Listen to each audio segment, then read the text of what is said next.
চলে যায় জিমিনির কাছে। জিমিনি হলো একটা এআই বট, চ্যাট জিপিটির মতো, যা সমস্ত রিসোর্স ঘেটে যে কোনো প্রশ্নের উত্তর দিতে পারে। নবী করিম সাল্লাল্লাহু আলাইহি সাল্লাম বলেছেন, আমি যে কথা বলিনি সে কথা যদি কেউ আমার নামে চালিয়ে দেয় তার অবস্থান সে যেন জাহান্নামে করে নিল। এ মর্মে কোনো হাদিস আছে কি? হ্যাঁ, এই ধরনের হাদিস রয়েছে। সহিহ বুখারী এবং মুসলিম শরীফে এই মর্মে বেশ কিছু হাদিস পাওয়া যায়, যেখানে বলা হয়েছে যে ব্যক্তি আমার প্রতি মিথ্যারোপ করবে সে যেন জাহান্নামে তার অবস্থান নিশ্চিত করলো। আপনি যদি চান আমি এই হাদিসগুলো আপনাকে পড়ে শোনাতে পারি, অথবা আপনি কোনো নির্দিষ্ট হাদিস সম্পর্কে জানতে চান? তুমি এই হাদিসগুলোর রেফারেন্স সহ আমাকে বলো। অবশ্যই। যেমন সহিহ বুখারীর হাদিস নম্বর 107 এবং সহিহ মুসলিমের হাদিস নম্বর 3-এ এই হাদিসটি বর্ণিত হয়েছে।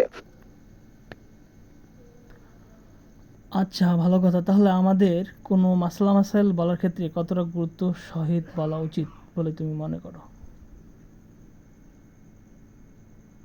মাসলা মাসাইল বলার ক্ষেত্রে আমাদের অত্যন্ত সতর্ক হওয়া প্রয়োজন, কারণ এখানে ভুল ব্যাখ্যার মাধ্যমে মানুষের বিভ্রান্ত হওয়ার সম্ভাবনা থাকে। তাই শুধুমাত্র নির্ভরযোগ্য সূত্র থেকে প্রাপ্ত মাসলা মাসাইলই আমাদের বলা উচিত। আর যদি কোনো মাসলা সম্পর্কে সঠিক ধারণা না থাকে তাহলে সে বিষয়ে চুপ থাকাই শ্রেয়। আপনি কোনো নির্দিষ্ট মাসলা সম্পর্কে জানতে চাচ্ছেন? হ্যাঁ, আঙ্গুল ফোটানো নিয়ে কি কোনো হাদিস আছে যে নামাজের সময় আঙ্গুল ফোটালে কি হয় না হয়? হ্যাঁ, নামাজের সময় আঙ্গুল ফোটানো নিয়ে হাদিসে কিছু বর্ণনা আছে। বেশিরভাগ ফকিগণ এটিকে মাকরুহ বলে থাকেন, অর্থাৎ অপছন্দনীয় কাজ, কারণ এটি নামাজের একাগ্রতা নষ্ট করে এবং মনোযোগ বিঘ্নিত করে। এ বিষয়ে আপনার কোনো নির্দিষ্ট প্রশ্ন কি আছে? তুমি এক্ষেত্রে ফকি বললে, ফকি তো ইজমা কিয়াস বলতে পারে, হাদিস বলতে পারে না। তো এটা কি হাদিসে আছে নাকি ইজমা কিয়াসে আছে? আপনি ঠিক বলেছেন, ফকিগণ ইজমা ও কিয়াসের মাধ্যমে মাসলা মাসাইল প্রদান করেন, তবে সেগুলিও মূলত হাদিস এবং কোরআনের ব্যাখ্যার উপর ভিত্তি করেই হয়ে থাকে। নামাজের সময় আঙ্গুল ফোটানোকে মাকরুহ বলার পেছনে যে যুক্তি রয়েছে তা হলো হাদিসে নামাজের খুশু খুজুর অর্থাৎ মনোযোগ এবং একাগ্রতার উপর গুরুত্ব আরোপ করা হয়েছে। আঙ্গুল ফোটানোকে সাহাবায়ে কিরামও নামাজের পরিপন্থী কাজ হিসেবে দেখতেন। এই বিষয়ে আরো বিস্তারিত জানতে চান? আমি যদি নামাজে আঙ্গুল ফোটাই তাহলে কি আমার নামাজ নষ্ট হবে?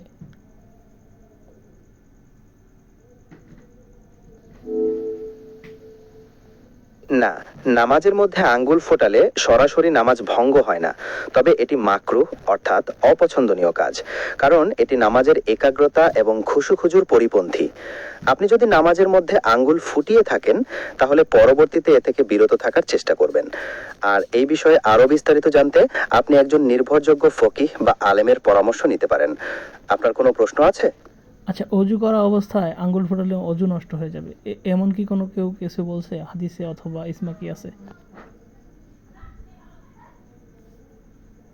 অজু করা অবস্থায় আঙ্গুল ফোটালে অজু নষ্ট হয় না, এ ব্যাপারে কোনো হাদিস বা ইজমা কিয়াস নেই।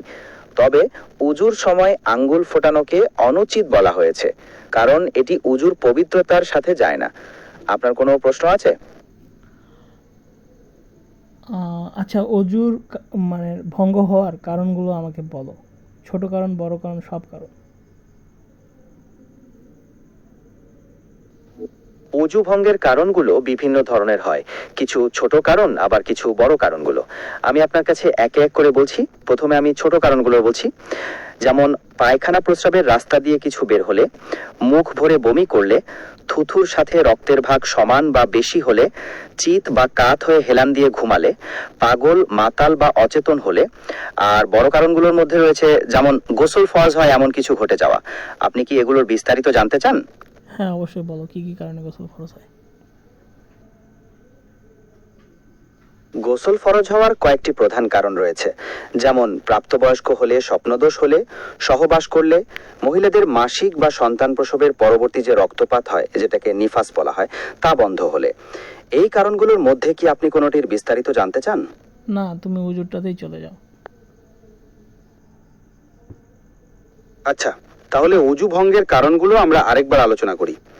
অজু ভঙ্গের ছোট কারণগুলোর মধ্যে রয়েছে পায়খানা প্রস্রাবের রাস্তা দিয়ে কিছু বের হলে, মুখ ভরে বমি করলে, থুথুর সাথে রক্তের ভাগ সমান বা বেশি হলে, চিত বা কাত হয়ে হেলান দিয়ে ঘুমালে, পাগল, মাতাল বা অচেতন হলে।